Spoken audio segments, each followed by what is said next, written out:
Au nom du Père et du Fils et du Saint-Esprit, Amen. Grande joie d'être là avec toi en ce jeudi 29 février. Nous sommes à la fin du mois de février et encore dans cette deuxième semaine de temps de carême. Profitons bien de travailler la parole de Dieu, de faire plus de silence, de ne pas perdre de temps avec des choses inutiles et vraiment nous centrer sur Jésus-Christ, sur la foi, sur la parole de Dieu. D'accord? La première lecture d'aujourd'hui, c'est Jérémie 17, à partir du verset 5. Ainsi parle le Seigneur. Maudit l'homme qui se confie en l'homme, qui fait de la chair son appui, et dont le cœur s'écarte du Seigneur. Il est comme un chardon dans la steppe. Il ne ressent rien quand arrive le bonheur. Il se fixe au lieu brûlé du désert, terre salée où nul n'habite. Béni l'homme qui se confie dans le Seigneur, et dont le Seigneur est la foi. Il ressemble à un arbre planté au bord des eaux, qui tend ses racines vers le courant. Il ne redoute rien quand arrive la chaleur. Son feuillage reste vert. Dans une année de sécheresse, il est sans inquiétude. Il ne cesse pas de porter du fruit. Le cœur est rusé plus que tout, et pervers. Qui peut le pénétrer? Moi, le Seigneur, je scrute le cœur, je sens les reins, pour rendre à chacun d'après sa conduite, selon le fruit de ses œuvres. Alors, ici, nous dit, maudit l'homme qui se confie en l'homme, ça veut dire qu'il met sur l'homme son appui. Ça veut dire que la confiance, j'ai confiance dans mon frère, j'ai confiance dans mon responsable. C'est un homme, j'ai confiance en lui. Mais ici, la question de confiance, c'est à la personne vit appuyée sur l'autre. Je mets tout mon espoir sur cette personne. C'est un être charnel, faillible. Ça veut dire qu'il peut se tromper, il peut d'un coup faire quelque chose qu'on est déçu. Ça peut arriver. Mais on met toute notre confiance dans le Seigneur. C'est l'homme qui se confie dans le Seigneur. Mais on peut aussi s'appuyer les uns sur les autres, oui. Mais faire de l'autre mon appui, non. Notre appui, c'est le Seigneur.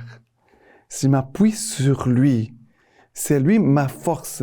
Parce que les choses qui sont autour de nous, les choses humaines, peuvent tomber. On peut être déçu. Et si on est déçu, après, on fait quoi?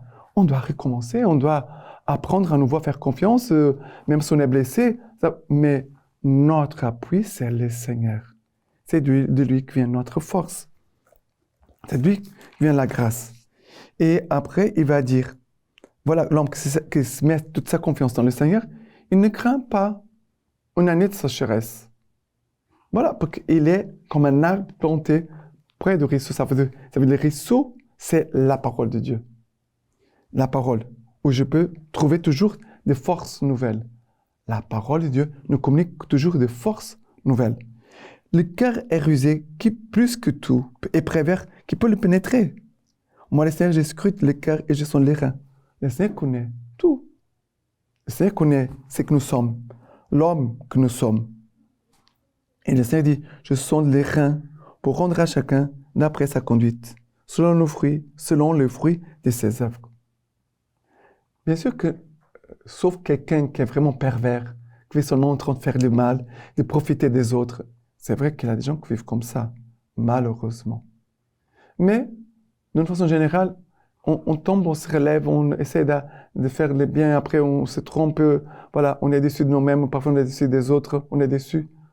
Mais on doit toujours regarder vers Dieu. Centre ta vie sur Dieu. Écoute le Seigneur. Centre ta vie sur la parole. Voilà, je me tourne vers le Seigneur. Je vis comme nous est dit dans le prologue de Saint Jean. Le Fils unique est tourné vers le Père. Jésus est le Fils unique, toujours tourné vers le Père. Nous devons entrer dans ce même mouvement, toujours tourné vers notre Père, le Père de miséricorde. Après le psaume d'aujourd'hui, c'est le psaume 1, c'est le premier psaume. Il nous dit ceci. Heureux l'homme qui ne suit pas le conseil des impies, ni dans la voie des pécheurs ne s'arrête, ni au siège des railleurs ne s'assied. Mais il se plaît dans la loi du Seigneur. mais murmure sa loi jour et nuit. Il est comme un arbre planté près des ruisseaux, qui donne son fruit en la saison, et jamais son feuillage ne sèche. Tout ce qu'il fait réussit. Pour les impies, rien de tel. Car le Seigneur connaît la voie des justes, mais la voie des impies se perd. Ici, l'homme qui est planté comme un arbre près du ruisseau, ça veut dire qu'il murmure sa loi jour et nuit. Il dit, mais se plaît dans la loi du Seigneur, murmure sa loi jour et nuit. Apprendre la parole de Dieu par cœur, non pas pour l'apprendre par cœur, parce que je connais la parole de Dieu et je la connais par cœur et toi tu ne connais pas, mais que cette parole puisse toujours, qui est en toi, puisse toujours servir à que l'Esprit Saint vienne en toi, qui te rappelle la parole de Dieu et qu'elle puisse te faire écouter la parole de Dieu, te rappeler la parole de Dieu pour te conduire dans la bonne voie. Il y a beaucoup de chemins, mais il y a une bonne voie, un bon chemin. La parole de Dieu doit nous conduire sur le bon chemin. L'écoute, laisser la parole de Dieu nous éclairer, d'accord? Et l'évangile d'aujourd'hui, c'est Luc chapitre 16, à partir du verset 19. Il y avait un homme riche qui se revêtait de pourpre et de lin et se faisait chaque jour brillante chair. Et un pauvre, nommé Lazare, gisant près de son portail, tout couvert d'ulcères. Il aurait bien voulu se rassasier de ce qui tombait de la table du riche. Bien plus, les chiens eux-mêmes venaient lécher ses ulcères. Or, il advint que le pauvre mourut et fut emporté par les anges dans le sein d'Abraham. Les riches aussi moururent et on l'ensevelit. Dans l'Hadès, en proie à des tortures, il lève les yeux et voit de loin Abraham et Lazare en son sein.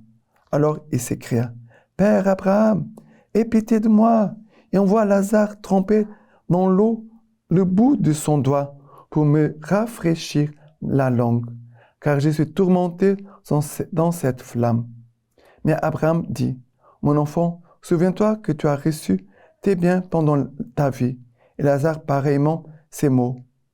Maintenant, ici il est consolé, et toi, tu es tourmenté. Ce n'est pas tout.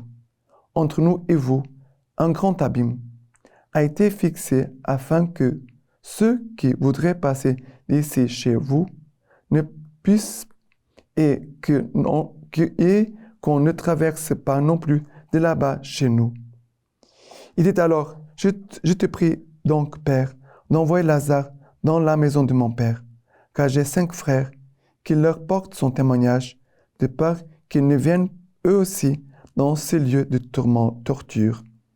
Et Abraham dit dire, ils ont Moïse et les prophètes, qu'ils écoutent. Non, Père Abraham, dit-il, mais si quelqu'un de chez les morts va les trouver, ils se repentiront. Mais il lui dit, du moment qu'ils n'écoutent pas Moïse et les prophètes, même si quelqu'un ressuscite d'entre les morts, ils ne seront pas convaincus. Ça veut dire ici, quel est le centre? 2 choses. Lazare était l'opportunité pour les riches de se convertir, de faire du bien à Lazare et de pouvoir trouver le ciel.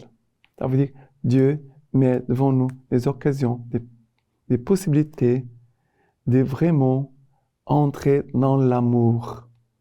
Faire le bien à Lazare, c'était une occasion de riche entrer dans l'amour. Ça veut dire entrer dans la vie. Il n'a pas voulu. Il n'a pas profité des possibilités, des occasions que Dieu a mis devant lui. On doit être attentif à ce que Dieu met devant nous. Les opportunités, les situations, d'accord? On doit bien veiller. Première chose. Parce que la fin aurait pu changer si les riches auraient ouvert son cœur à Lazare. Première chose. Deuxième chose, c'est la parole de Dieu. Ils ont Moïse et les prophètes qui les écoutent. Et non, Père Abraham, sa mort va les rencontrer, ils vont se convertir, ils vont se repentir. Non. Ça veut dire que les moyens de notre conversion, c'est la parole de Dieu. C'est Moïse et la loi. Moïse, c'est la loi, le commandement, et aussi la parole des prophètes. Le Seigneur dit, je mets la parole de Dieu pour que cette parole puisse vraiment arracher de toi le cœur de pierre et que cette parole a le pouvoir de te donner un cœur de chair, un cœur d'amour. C'est cela que le Seigneur est en train de dire. Et ce cœur d'amour, cœur de chair, te permettra de reconnaître Dieu, la présence de Dieu, les moments où tu peux ouvrir ton cœur pour aimer, pour faire du bien. Et ainsi, tu te prépares pour le ciel. Parce que le ciel, c'est l'amour. Et si on vit dans l'amour, pour un jour aller entrer dans l'amour en toute sa plénitude. D'accord? Voilà. Et la lecture patristique d'aujourd'hui de Saint Hilaire. Heureux tous ceux qui craignent le Seigneur, qui marchent sur ses chemins. Nous voyons ainsi à travers quelles étapes on parvint à la crainte du Seigneur. D'abord, il faut demander la sagesse, consacrer tous ses efforts à comprendre la parole de Dieu, creuser et chercher dans la sagesse. Et c'est alors que l'on comprendra la crainte du Seigneur. Maintenant, je vous laisse la bénédiction par les mains toutes pures de la Vierge Marie. Dieu Tout-Puissant vous bénisse et vous garde, le Père, le Fils et le Saint-Esprit. Amen.